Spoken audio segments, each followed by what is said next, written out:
This presentation illustrates the great cultural wealth of the knowledge found in the Vedic literatures and its relevancy in the modern world.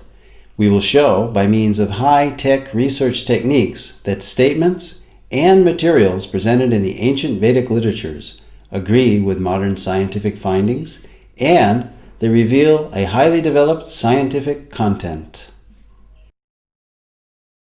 Techniques used to show this agreement include satellite imagery of the Indus-Saraswat river system, marine archaeology of underwater sites such as Dwarka, carbon and thermoluminescence dating of archaeological artifacts, scientific verification of scriptural statements, linguistic analysis of scripts found on archaeological artifacts, and a study of cultural continuity in all these categories.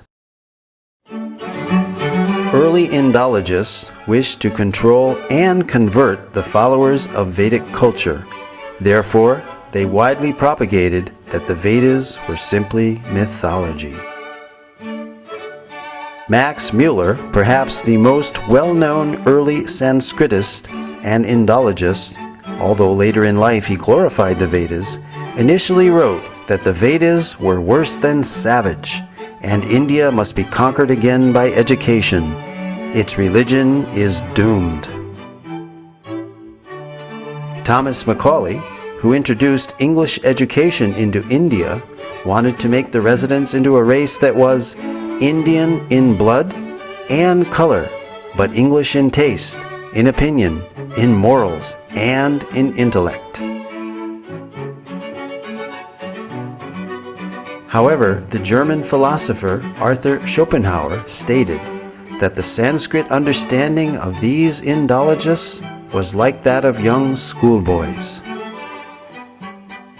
These early Indologists devised the Arian Invasion Theory, denying India's Vedic past. They taught that the English educational system is superior. They intentionally misinterpreted Sanskrit texts to make the Vedas look primitive, and they systematically tried to make Indians ashamed of their own culture. Thus, the actions of these Indologists seems to indicate that they were motivated by a racial bias. Innumerable archaeological findings and their analysis have recently brought the Arian Invasion Theory into serious question. This theory is still taught as fact in many educational systems despite much contrary evidence. The Arian Invasion Theory is that the Vedic Aryans entered India between 1500 and 1200 BCE. They conquered the native Dravidian culture by virtue of their superiority due to their horses and iron weapons. They imported the Vedic culture and its literatures. This Aryan invasion theory, however, deprives the inhabitants of India of their Vedic heritage. The wealth of their culture came from foreign soil. The Aryan invasion theory raises an interesting dilemma called Frawley's paradox. On the one hand, we have the vast Vedic literature without any archaeological finds associated with them. And on the other hand, we have 2,500 archaeological sites from the Indus-Saraswat civilization without any literature associated with them. A preponderance of contemporary evidence now seems to indicate that these are one and the same cultures. This certainly eliminates this paradox and makes perfect sense to an unbiased researcher. Facts which cast serious doubt on the Aryan invasion theory are: there is no evidence of an Aryan homeland outside of India mentioned anywhere in the Vedas. On the contrary, the Vedas speak of the mighty Saraswati River and other places indigenous to India. To date, no evidence for a foreign intrusion has been found, neither archaeological, linguistic, cultural, nor genetic. There are more than 2,500 archaeological sites, 2/3 of which are along the recently discovered dried-up Saraswati River bed. These sites show a cultural continuity with the Vedic literature from the early Harappan civilization up to the present-day India. Several independent studies of the drying up of the Saraswati riverbed all indicate the same time period of 1900 BCE. The significance of establishing this date for the drying up of the Saraswati River is that it pushes the date for the composition of the Rig Veda back to approximately 3000 BCE as enunciated by the Vedic literature itself. The late dating of the Vedic literatures by Indologists is based on speculated dates of 1500 BCE for the Arian invasion and 1200 BCE for the Rig Veda, both now disproved by scientific evidence. Max Muler, the principal architect of the Arian Invasion Theory, admitted the purely speculative nature of his Vedic chronology, and in his last work, published shortly before his death, The Six Systems of Indian Philosophy, he wrote, "Whatever may be the date of the Vedic hymns, whether 1500 or 15,000 BCE, they have their own unique place and stand by themselves in the literature of the world." It can be scientifically proven that the Vedic culture is indigenous through archaeology, the study of cultural continuity, by linguistic analysis, and genetic research. For example, the language and symbolism found on the Harappan seals are very Vedic. We find on these seals the Om symbol, the leaf of the Asvata or holy banyan tree, as well as the swastika or sign of auspiciousness, mentioned throughout the Vedas. Om is mentioned in the Mundaka and Katha Upanishads, as well as the Bhagavad Gita. The holy Ashvata tree is mentioned in the Aitareya and Satapatha Brahmanas, as well as the Taittiriya Samhita and Katyayana Smriti. The pictorial script of these Harappan seals has been deciphered as consistently Vedic and termed Proto-Brahmi as a pre-Sanskrit script.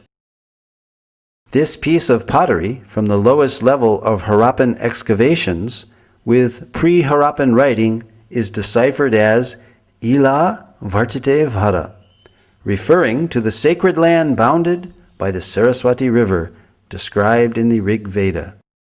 Additionally, other archaeological finds are culturally consistent, such as the dancing girl, whose bracelets are similar to those worn by women of northwest India today, and the 3 stone Shiva lingas found in Harappa by M.S. Vats in 1940. The worship of the Shiva linga is mentioned in the Mahanarayana Upanishad of the Yajur Veda and is still ardently practiced today. The Vedas were maligned by early Indologists because of their disagreement with their Eurocentric colonialist worldview, a view which produced and depended on the Arian Invasion Theory. The fact that the Arian Invasion Theory has been seriously challenged recently by scholars and Indologists adds credence to the Vedas as viable, accurate, and indigenous sources of information. Using modern scientific methods such as satellite imagery and dating techniques, it can be shown that the ancient statements of the Vedas are factual, not mythical, as widely propagated. High-resolution satellite images have verified descriptions in the Rig Veda of the descent of the ancient Saraswati River from its source in the Himalayas to the Arabian Sea. Pure in her course from the mountains to the ocean, alone of streams, Saraswati hath listened. The mighty Saraswati River and its civilization are referred to in the Rig Veda more than 50 times, proving that the drying up of the Saraswati River was subsequent to the origin of the Rig Veda, pushing this date of origin further back into antiquity, casting further doubt on the imaginary date for the so-called Aryan invasion. This satellite image clearly shows the Indus-Saraswati River system extending from the Himalayas to the Arabian Sea. Here, the Indus River is on the left, outlined in blue, while the Saraswati River basin is outlined in green. The black dots are the many archaeological sites or previous settlements along the banks of the now dry Saraswati River. The drying up of the Saraswati River around 1900 BCE is confirmed archaeologically. Following major tectonic movements or plate shifts in the Earth's crust, the primary cause of this drying up was due to the capture of the Saraswati River's main tributaries, the Sutlej and the Dristadvati, by other rivers. Although early studies based on limited archaeological evidence produced contradictory conclusions, recent independent studies, such as that of archaeologist James Schaffer in 1993, showed no evidence of a foreign invasion in the Indus-Saraswat civilization and that a cultural continuity could be traced back for millennia. In other words, archaeology does not support the Aryan Invasion Theory. Marine archaeology has also been utilized in India off the coast of the ancient port city of Dwarka in Gujarat, uncovering further evidence in support of statements in the Vedic scriptures. An entire submerged city at Dwarka, the ancient port city of Lord Krishna, with its massive fort walls, piers, wharves, and jetty, has been found in the ocean as described in the Mahabharata and other Vedic literatures. This Sanskrit verse from the Moshila Parva of the Mahabharata describes the disappearance of the city of Dwarka into the sea. After all the people had set out, the ocean flooded Dwarka, which still teemed with wealth of every kind. Whatever portion of land was passed over, the ocean immediately flooded over with its waters. Dr. S.R. Rao, formerly of the Archaeological Survey of India, has pioneered marine archaeology in India. Marine archaeological findings seem to corroborate descriptions in the Mahabharata of Dwarka as a large, well-fortified, and prosperous port city, which was built on land reclaimed from the sea and later taken back by the sea. This lowering and raising of the sea level during these same time periods of the 15th and 16th centuries BCE is also documented in historical records of the country of Bahrain. Here is a glimpse of the massive Dwarka city wall. Among the extensive underwater discoveries were a large door socket and a bastion from the fort wall. 2 rock-cut slipways of varying width extending from the beach to the intertidal zone, a natural harbor, as well as a number of olden stone ship anchors were discovered, attesting to Dwarka being an ancient port city. The three-headed motif on this conch shell seal found in the Dwarka excavations corroborates the reference in the scripture Harivamsa that every citizen of Dwarka should carry a mudra or seal of this type. All these underwater excavations add further credibility to the validity of the historical statements found in the Vedic literatures. Apart from Dwarka, more than 35 sites in North India have yielded archaeological evidence and have been identified as ancient cities described in the Mahabharata. Copper utensils, iron, seals, gold, and silver ornaments, terracotta discs, and painted grayware pottery have all been found in these sites. Scientific dating of these artifacts again corresponds to the non-Aryan invasion model of Indian antiquity.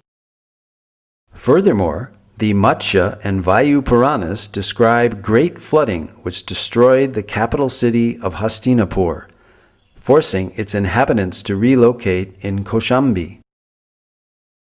The soil of Hastinapur reveals proof of this flooding.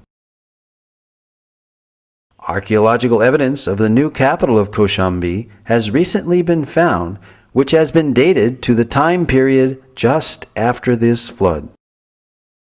Similarly, in Kurukshetra, the scene of the great Mahabharata war, iron arrows and spearheads have been excavated and dated by thermoluminescence to 2800 BCE, the approximate date of the war given within the Mahabharata itself. The Mahabharata also describes 3 cities given to the Pandavas, the heroes of the Mahabharata, after their exile: Paniprastha, Sonaprastha, and Indraprastha, which is Delhi's Puranakela. These sites have been identified and yielded pottery and antiquities which show a cultural consistency and dating consistent for the Mahabharata period, again verifying statements recorded in the Vedic literatures. Although early Indologists in their missionary zeal widely vilified the Vedas as primitive mythology, many of the world's greatest thinkers admired the Vedas as great repositories of advanced knowledge and high thinking. Arthur Schopenhauer, the famed German philosopher and writer, wrote that I encounter in the Vedas deep, original, lofty thoughts, suffused with a high and holy seriousness. The well-known early American writer Ralph Waldo Emerson read the Vedas daily. Emerson wrote, I owed a magnificent day to the Bhagavad Gita. Henry David Thoreau said, in the morning I bathe my intellect in the stupendous philosophy of the Bhagavad Gita, in comparison with which our modern world and its literature seems puny and trivial. So great were Emerson and Thoreau's appreciation of Vedantic literatures that they became known as the American Transcendentalists. Their writings contain many thoughts from Vedic philosophy.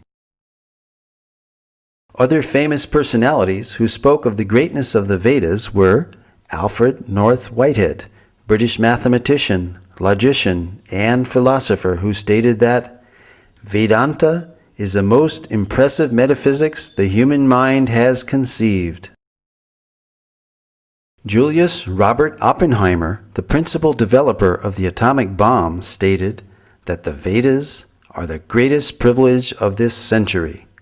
During the explosion of the first atomic bomb, Oppenheimer quoted several Bhagavad Gita verses from the 11th chapter, such as, Death I am, cause of destruction of the worlds. When Oppenheimer was asked if this is the first nuclear explosion, he significantly replied, yes, in modern times, implying that ancient nuclear explosions may have previously occurred. Lin Yutang, Chinese scholar and author, wrote, India was China's teacher in trigonometry, quadratic equations, grammar, phonetics, and so forth. Francis Voltaire stated, everything has come down to us from the banks of the Ganges. From these statements we see that many renowned intellectuals believed that the origin of scientific thought was the Vedas. The Vedic literatures contain descriptions of advanced scientific techniques, sometimes even more sophisticated than those used in our modern technological world. Modern metallurgists have not been able to produce iron of comparable quality to the 22-foot-high Iron Pillar of Delhi, which is the largest hand-forged block of iron from antiquity. This pillar stands as mute testimony to the highly advanced scientific knowledge of metallurgy that was known in ancient India. Cast in approximately the 3rd century BCE, the 6.5-ton pillar over 2 millennia has resisted all rust and even a direct hit by the artillery of the invading army of Nadir Shah during his sacking of Delhi in 1737. Vedic cosmology is yet another ancient Vedic science which can be confirmed by modern scientific findings, and this is acknowledged by well-known scientists and authors such as Carl Sagan and Count Maurice Maeterlinck, who recognized that the cosmology of the Vedas closely parallels modern scientific findings. Carl Sagan stated, "Vedic cosmology is the only one in which the time scales correspond to those of modern scientific cosmology." Nobel laureate Count Maurice Maeterlinck wrote of a cosmogony which no European conception has ever surpassed. French astronomer Jean-Claude Bailly corroborated the antiquity and accuracy of the Vedic astronomical measurements as more ancient than those of the Greeks or Egyptians, and that the movements of the stars calculated 4,500 years ago does not differ by a minute from the tables of today. The 90-foot-tall astronomical instrument known as Samrat Yantra, built by the learned king Suwai Jai Singh of Jaipur, measures time to within 2 seconds per day. Cosmology and other scientific accomplishments of ancient India spread to other countries along with mercantile and cultural exchanges. There are almost 100 references in the Rig Veda alone to the ocean and maritime activity. This is confirmed by Indian historian R.C. Majumdar, who stated that the people of the Indus-Saraswat civilization engaged in trade with Suma and centers of culture in Western Asia and Crete. An example of these exchanges is found in the inscriptions on the Heliodorus column, erected in 113 BCE by Heliodorus, a Greek ambassador to India and convert to Vaishnavism, as well as the 2nd century BCE coins of Agastocles, showing images of Krishna and Balaram. These artifacts stand testimony that Sanatana Dharma predates Christianity. This also confirms the link between India and other ancient civilizations such as Greece, and shows that there was a continuous exchange of culture, philosophy, and scientific knowledge between India and other countries. Indeed, the Greeks learned many wonderful things from India. Voltaire, the famous French writer and philosopher, stated, "Pythagoras went to the Ganges to learn geometry." Abraham Seidenberg, author of the authoritative History of Mathematics, credits the Sulba Sutras as inspiring all mathematics of the ancient world, from Babylonia to Egypt to Greece. As Voltaire and Seidenberg have stated, many highly significant mathematical concepts have come from the Vedic culture, such as the theorem bearing the name of the Greek mathematician Pythagoras is found in the Shatapatha Brahmana, as well as the Sulba Sutra, the Indian mathematical treatise written centuries before Pythagoras was born. The decimal system, based on powers of 10, where the remainder is carried over to the next column, first mentioned in the Taittiriya Samhita of the Black Yajurveda. The introduction of 0 as both a numerical value and a place marker. The concept of infinity. The binary number system, essential for computers, was used in Vedic verse meters. A hashing technique similar to that used by modern search algorithms such as Google's, was used in South Indian musicology. From the name of a raga, one can determine the notes of the raga from this Katapayadi system. The Vedas, however, are not as well known for presenting historical and scientific knowledge as they are for expounding subtle sciences such as the power of mantras. We all recognize the power of sound itself by its effects, which can be quite dramatic. Here, a high-pitched frequency shatters a drinking glass. So, we can easily understand that loud sounds can produce substantial reactions. It is commonly believed that mantras can carry hidden power, which can in turn produce profound effects. The ancient Vedic literatures are full of descriptions of weapons being called by mantra. For example, many weapons were invoked by mantra during the epic Kurukshetra war, wherein the Bhagavad Gita itself was spoken. The ancient deployment of Brahmastra weapons, equivalent to modern-day nuclear weapons, are described throughout the Vedic literatures. Additionally, mantras carry hidden spiritual power which can produce significant benefits when chanted properly. Indeed, the Vedas themselves are sound vibrations in literary form and carry a profound message. Spiritual disciplines recommend meditational practices such as silent meditation, silent recitation of mantras, and also the verbal repetition of specific mantras out loud. A clinical test of the benefits of mantra chanting was performed on 3 groups of 62 subjects, males and females of average age 25. They chanted the Hare Krishna Maha Mantra 25 minutes each day under strict clinical supervision. Results showed that regular chanting of the Hare Krishna Maha Mantra reduces stress and depression and helps reduce bad habits and addictions. These results formed a PhD thesis at Florida State University. Spiritual practitioners claim many benefits from mantra meditation, such as increased realization of spiritual wisdom, inner peace, and a strong communion with God and the spiritual realm. These effects may be experienced by following the designated spiritual path. Most of the evidence given in this presentation is for the apara-vidya, or material knowledge of the Vedic literatures.